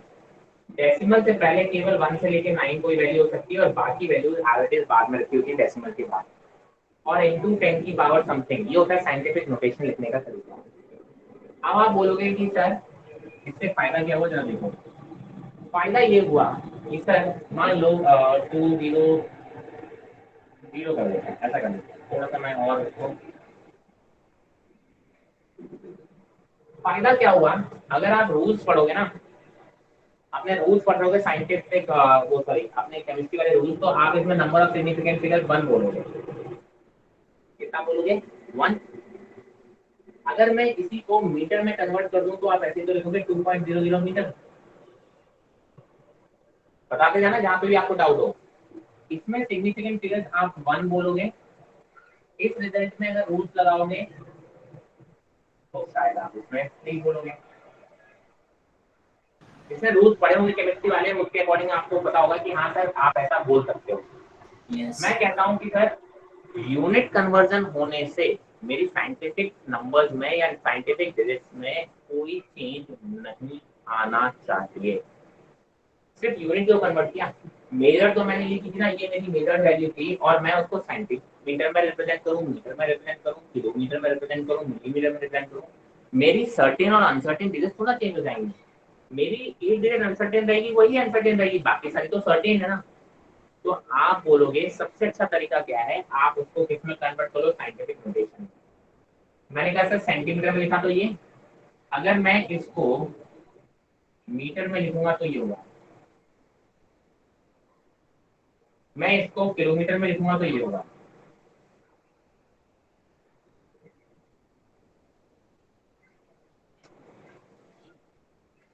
आप क्या बोलोगे, ये जो रूल्स है ना, ये इस वैल्यू पे आप रूल लगा दो। ये जो पावर्स होती हैं, ये पावर्स का साइंटिफिक नोटेशन में कोई रोल नहीं होगा। जो 10 की पावर्स होंगी इनका साइंटिफिक नोटेशन में कोई रोल नहीं होगा। अब आप देखो, तो ये तो तीनों में क्वांटिटी में सेम ही है, और इसमें जितनी भी सिग्निफिकेंट फिगर्स हो आपके रूल के अकॉर्डिंग जो आपने केमिस्ट्री में पढ़ा है, दैट इज योर आंसर। आप चाहे यहाँ से बोलो, चाहे यहाँ से बोलो, चाहे यहाँ से बोलो, सर सब में जो सिग्निफिकेंट फिगर्स है वो तीन ही आएंगी। बट अगर आप रूल, जो आपके रूल आपने सीखे हुए हैं केमिस्ट्री में, ठीक है, या फिजिक्स में कहीं पे भी सीखे हुए होंगे बाकी रूल, आप इन पे लगाओगे ना, देखो ये चीज और ये चीज में अंतर नहीं है, बट यहाँ पे सिग्निफिकेंट फिगर 1 आएगा और यहाँ पे सिग्निफिकेंट फिगर 3 आएगा। ठीक है, कुछ लोगों को बिल्कुल भी सिग्निफिकेंट फिगर के रूल के बारे में कोई आइडिया नहीं होगा, तो उनको तो मैंने सिखा दिया, उनको तो कंपेयर करने की जरूरत ही नहीं है, उनके लिए तो यही रूल है कि सर कोई भी आपकी मेजर्ड वैल्यू आपकी जो भी आएगी उसको किसमें कन्वर्ट कर लो, साइंटिफिक नोटेशंस में। साइंटिफिक नोटेशंस में कन्वर्ट करने के बाद ये जो रूल है, जितनी भी सर्टेन और अनसर्टेन रूल, मैंने कहा आखिरी वाली अनसर्टेन होगी, बाकी सारी कैसे होंगी, सर्टेन होगी। आखिरी वाली अनसर्टेन होगी, बाकी कैसे होगी, सर्टेन होगी। तो 1 2 3, तो they are the 3 significant figures in this answer. ठीक है, तो that is your answer. I hope this is very clear. ठीक है, हमेशा ध्यान रखना, आप कभी भी कहीं पे भी, हो सकता है कभी भी केमिस्ट्री में कॉन्फ्लिक्ट भी हो जाए, तो केमिस्ट्री में आप भले ही केमिस्ट्री के रूल्स लगाते रहो, बट फिजिक्स में तो भाई साहब यही रूल चलेगा बस। फायदा तो ये बोलता है कि फिजिक्स और केमिस्ट्री में रूल दोनों सेम होंगे, दोनों के आंसर सेम आएंगे। ठीक है, अगर कोई केमिस्ट्री में इसको आंसर 1 दे दे तो वो गलत है। ठीक है, वो यहाँ पे भी 1 नहीं बोलेगा, वो भी गलत कर देगा आपका आंसर, वो बोलेगा नहीं आंसर तो 3 है। ठीक है, तो क्योंकि केमिस्ट्री एंड फिजिक्स अलग अलग नहीं है, साइंस है, सेम साइंस है, तो आप बोलोगे रूल्स भी तो सेम ही चलेंगे, तो चाहे केमिस्ट्री। लेकिन अगर मान लो आपके यहाँ कोचिंग लेवल पे, स्कूल लेवल पे या किसी टीचर लेवल पे कोई कुछ बोलेगी, तो आप बोले ठीक है केमिस्ट्री के रूल्स में केमिस्ट्री फॉलो करूंगा, फिजिक्स में तो मुझे ये रूल फॉलो करने हैं, हाथ बंद करके।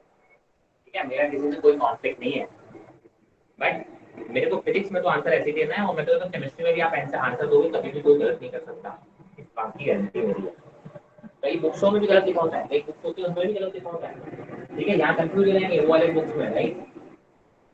तो कुछ बुक्स में आंसर इसका 3 देंगे, कुछ बुक्स में इसका आंसर 1 देंगे। ठीक है, 3 इज द करेक्ट आंसर, उनमें से एक तो करेक्ट होगा, ये तो मान लो आप, तो वो करेक्ट आंसर इज 3।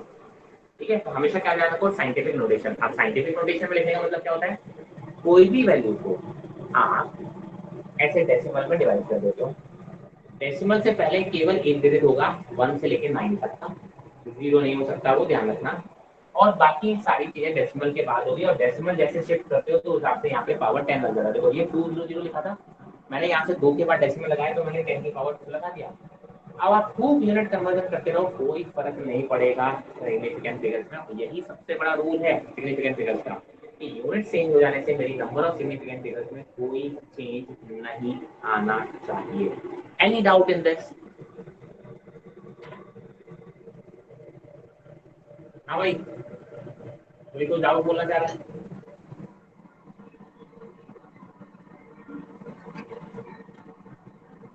आज आपको एक डीपीपी मिल जाएगी।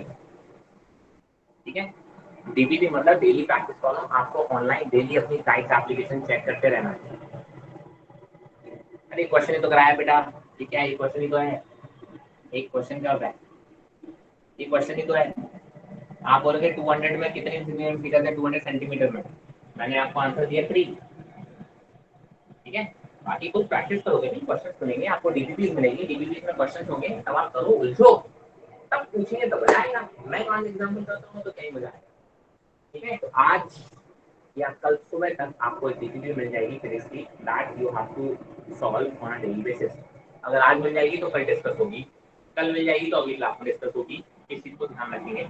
ठीक है, उसके बाद पेंडिंग वाली डिस्कशन क्लास में फिर नहीं होगी, क्योंकि ऐसा नहीं हो सकता आज एक बच्चे ने कर ली, कल दूसरे बच्चे ने कर ली। अगर मैं ऐसे डाउट बताऊंगा तो फिर मेरी क्लास में सिर्फ डाउट हो पाएंगे।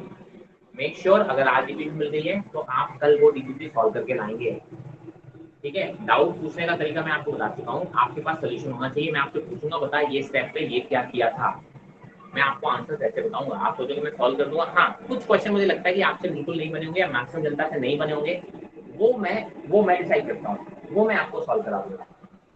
ठीक है, बिल्कुल डीपीपी की टाइप पर अवेलेबल होंगी, डेली बेसिस पे चेक करते रहे वहाँ पे। ठीक है, मैं तो कहता हूँ हमेशा क्लास के बाद मतलब क्लास के 2 घंटे बाद शाम के 4-5 बजे के अराउंड एक बार जरूर चेक कर लिया कीजिए डीपीपी को। पहले भी चेक कर सकते हैं, बट जनरली क्या होता है कि क्लास के अराउंड आपको एक डीपीपी मिलती है जनरली। ठीक है, तो 1 या 2 लेक्चर पे जनरली, कभी-कभी एक लेक्चर में इतना मटेरियल नहीं हो पाता कि एक डीपीपी बन जाए, तो कभी-कभी 2 लेक्चर्स पे डीपीपी मिलेगी फिजिक्स में। ठीक है, और कभी-कभी आपको एक लेक्चर के बाद भी डीपीपी मिल सकती है। तो डीपीपी को आप सॉल्व करेंगे ऑनलाइन, वहीं सॉल्व होकर सबमिट होती है। सबमिट करेंगे तो मेरे पास पहुंच जाती है, मुझे पता चल जाता है किस किस लोगों ने सबमिट की है। तो डाउट्स अगर पूछ रहे हैं तो सबमिट जरूर करें, वरना अगर मैंने किसी ने क्रॉस चेक कर लिया आपने सबमिट नहीं किए हैं और सॉल्व नहीं किए और डाउट पूछ रहे हैं, तो फिर मैं उसको बिल्कुल भी वहाँ पे उसकी क्लास ले सकता हूँ, इस चीज़ को भी ध्यान रखेंगे। ठीक है, खैर इसमें एक छोटा सा पॉइंट और आप बोल दो कि सर इसमें यहाँ पे नोट पॉइंट डाल के दो कि pure numbers have infinite significance. Pure numbers have infinite significant figures या digits. Pure number मतलब काउंटिंग करने वाले 1, 2, 5, 10। ठीक है, मैंने कहा इस क्लास में मान लो 20 स्टूडेंट्स हैं, तो 20 होंगे ना यार। आप उसे 20.00 लिख दोगे तो भी करेक्ट होगा, 20.00000 लिख दोगे तो भी करेक्ट होगा, 20.00000 लिख दोगे तो भी करेक्ट होगा। बिकॉज आइदर 20 होंगे या 21 होंगे, 20.05 नहीं हो सकते ना students. That's a pure number, that's not a measured value, है ना। एक नंबर अगर आपको दे दिया जाए कि ये नंबर है ना, मैंने कहा कि सर ये इसका 2 टाइम्स कर देना, तो जो 2 है वो आपको पता है एक नंबर है, वो क्वांटिटी नहीं है। आपने बोला 435 एक नंबर है, इसमें सिग्निफिकेंट फिगर्स कितनी होंगी? अरे ये नंबर है भाई, इसमें तो इनफाइनाइट सिग्निफिकेंट फिगर्स हो सकते हैं, कोई मेजर वैल्यू थोड़ी ना है ना। ये क्या है? ये एक नंबर है। ठीक है, तो जो नंबर होते हैं pure number have infinite number of significant figures. ये है मेरा दूसरा रूल।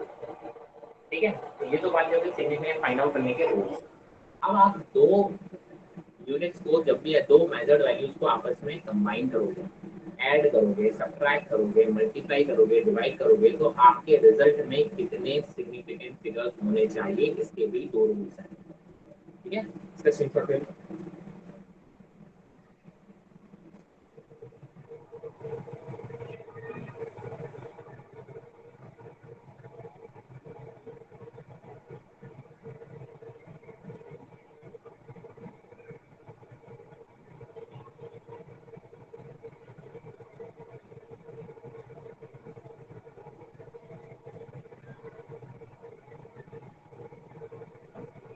एडिशन और सब्ट्रैक्शन।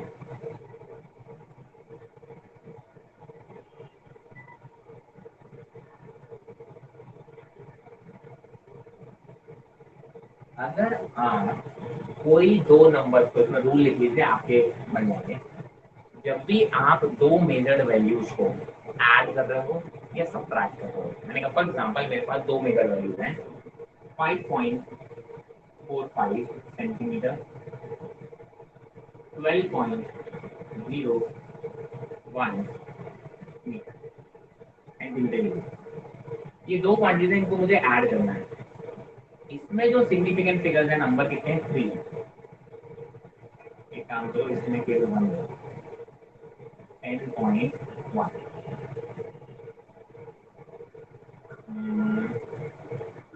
2.1।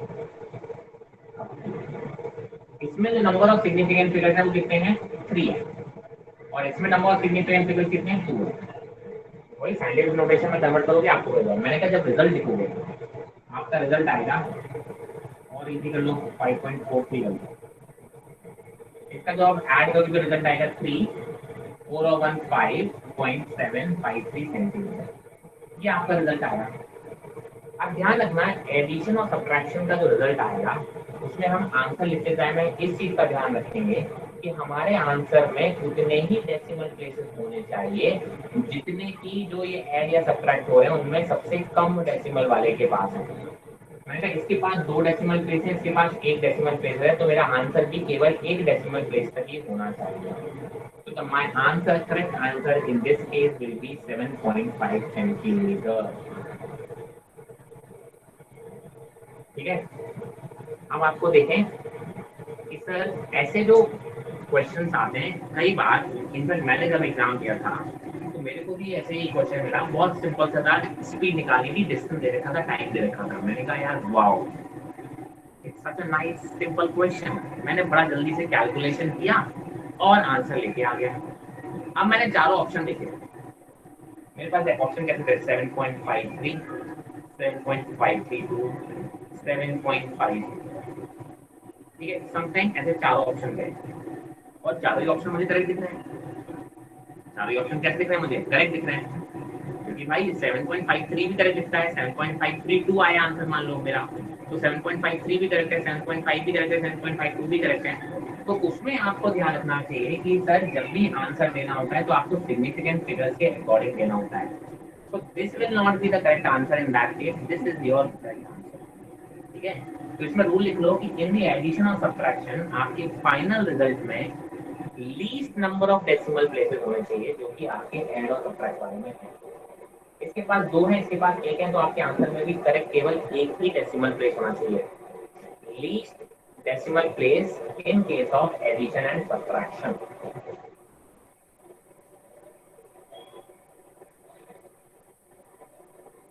क्लियर ये बात? Yes sir. मैंने कहा सर अगर मैं बोलूं एडिशन एंड सब्ट्रैक्शन की जगह पे मल्टीप्लिकेशन या डिवीजन,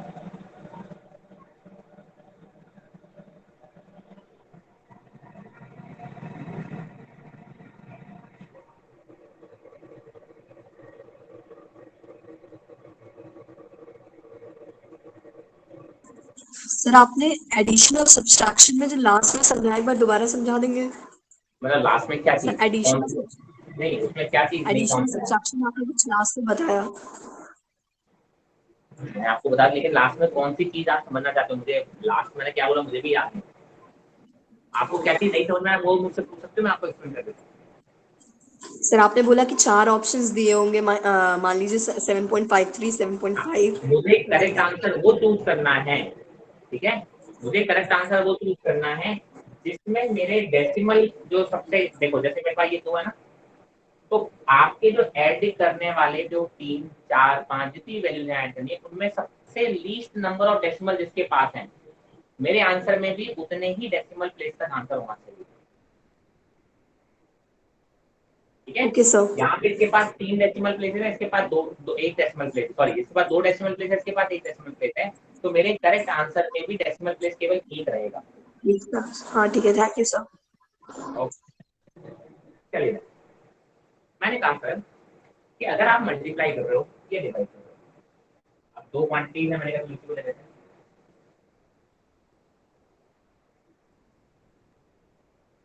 ठीक है। आप बोलते हो कि सर मैंने इसको मल्टीप्लाई करना है, क्या करना है, मल्टीप्लाई। एक काम कर लेते हैं, डिवाइड कर लेते हैं, सब इजी 4.20।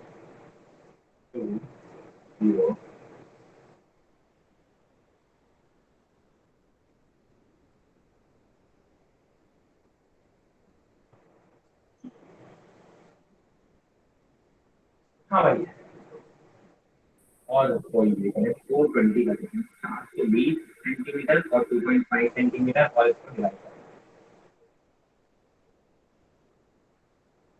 ठीक है। मेरे पास एक क्वांटिटी है 420 और दूसरी क्वांटिटी है 2.1 सेंटीमीटर, दोनों मिरर वैल्यूज है।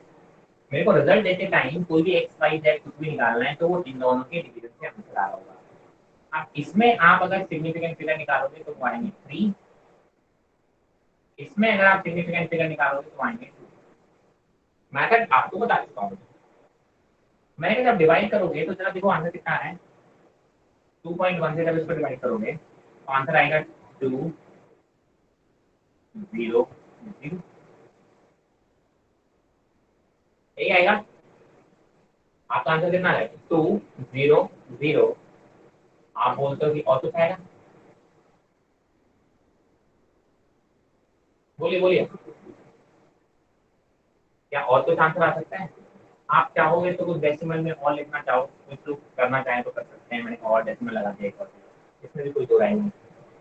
आपने बोला कि आपके आंसर में, ठीक है, क्या बोलोगे आप कि सर आपके आंसर में कितने सिग्निफिकेंट फिगर होने चाहिए?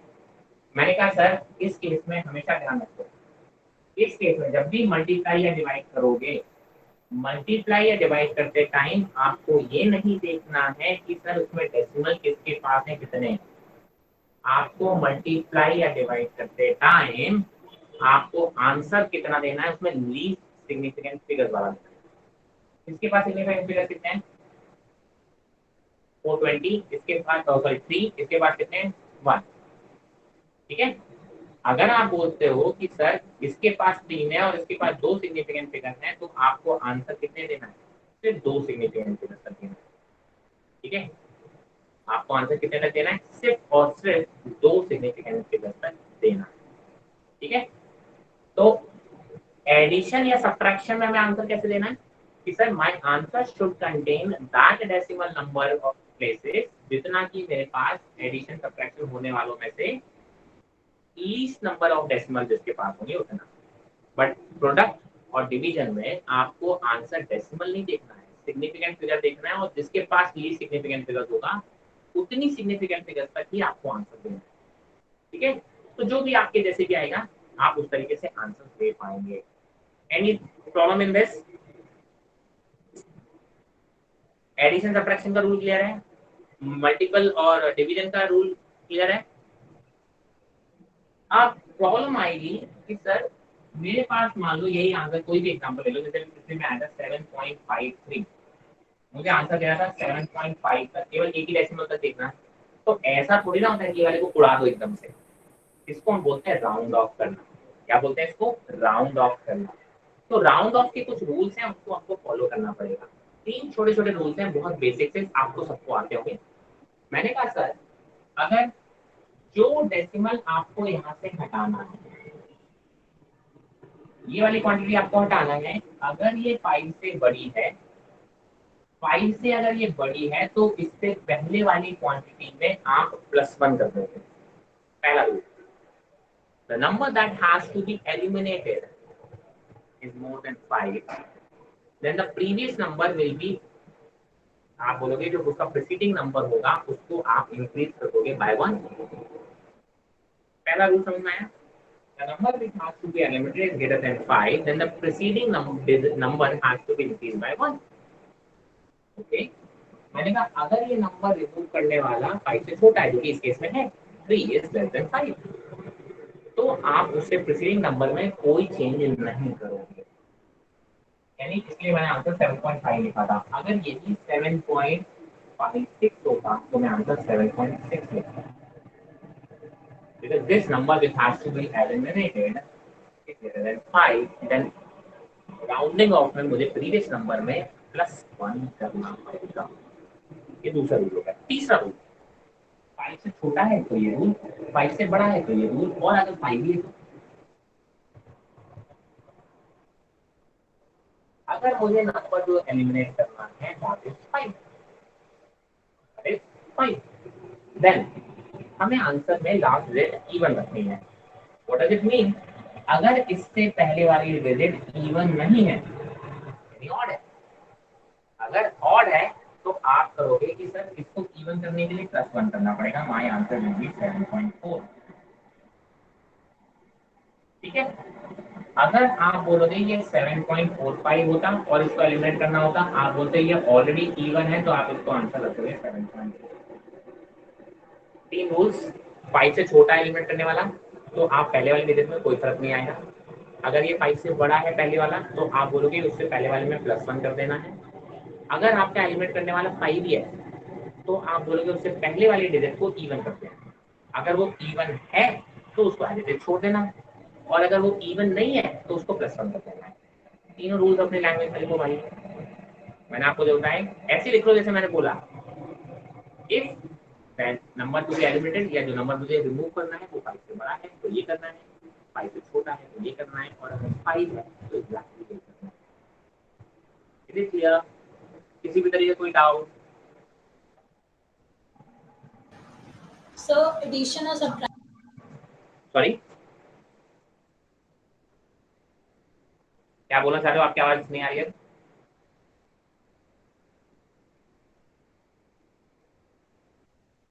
कोई डाउट पूछना चाह रहा था कोई? आप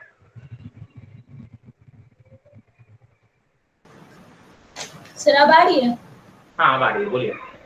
मैं कह रही हूँ कि एडिशन और सब्ट्रैक्शन में हम लोग को लीस्ट डेसिमल प्लेस कंसिडर करना है और मल्टीप्लिकेशन और डिवीजन में लीस्ट सिग्निफिकेंट फिगर्स करना है कंसिडर। एग्जैक्टली। Okay sir. ठीक है, यस सर। ठीक, ओके। जीरो को इवन में काउंट करोगे आप हमेशा। सोचो यार, 0 में +1 कर दोगे तो 1 आ जाएगा वहां पे, तो वो तो इवन नहीं है ना, ये तो पता है ना। 0 इवन है या ऑड है उससे कोई फर्क नहीं पड़ता। आप +1 करोगे तो आंसर किस में आ जाएगा? इवन, ऑड में। तो मैं +1 करके भी ऑड नहीं, ऑड आ रहा है तो मैं +1 क्यों करूंगा? इसको इवन की तरह ट्रीट करोगे यार। ठीक है, चलिए। तो आज से इतना काफी है आपको। आज डीपीपी आज या कल में मिल जाएगा, मोस्ट ऑफ आज ही मिल जाएगा शाम तक। तो आज आप डीपीपी, अगर आज 4 बजे से पहले डीपीपी मिल जाएगा तो do solve all the question, एक सेपरेट कॉपी बनाएं सॉल्व करने के लिए, ताकि वहां तो सबमिट कर दोगे आप। सेपरेट कॉपी में आप मेंटेन रखोगे कौन सा क्वेश्चन मुझसे नहीं बना था, उस क्वेश्चन को डीपीपी नंबर के साथ लिख लिया कीजिए। प्लस सॉल्यूशन मेंटेन होगा तभी तो आप मुझसे डाउट पूछ पाओगे। कल को आपको डाउट होगा, आपके पास सॉल्यूशन मेंटेन नहीं होगा, तो ये मास्टर बड़ा गब्बर है भाई, है ना। मास्टर तो डाउट बताता भी नहीं है ये। तो भाई साहब, इसलिए सॉल्यूशन मेंटेन करना बहुत मस्त है। ठीक है, चलिए। So that's it from my side. Any doubts if you want to ask, else thank you everyone. Thank you, sir. Thank you everyone. Thank you sir.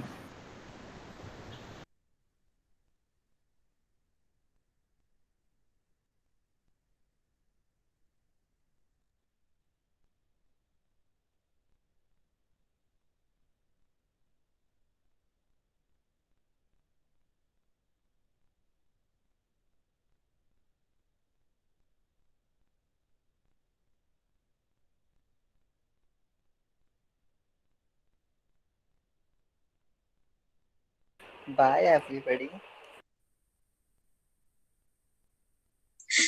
Bye.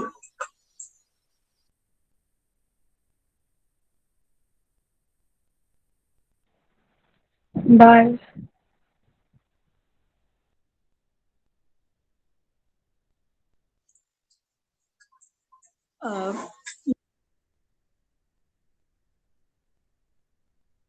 Physics class में कुछ ज्यादा नेटवर्क इशू नहीं होता है?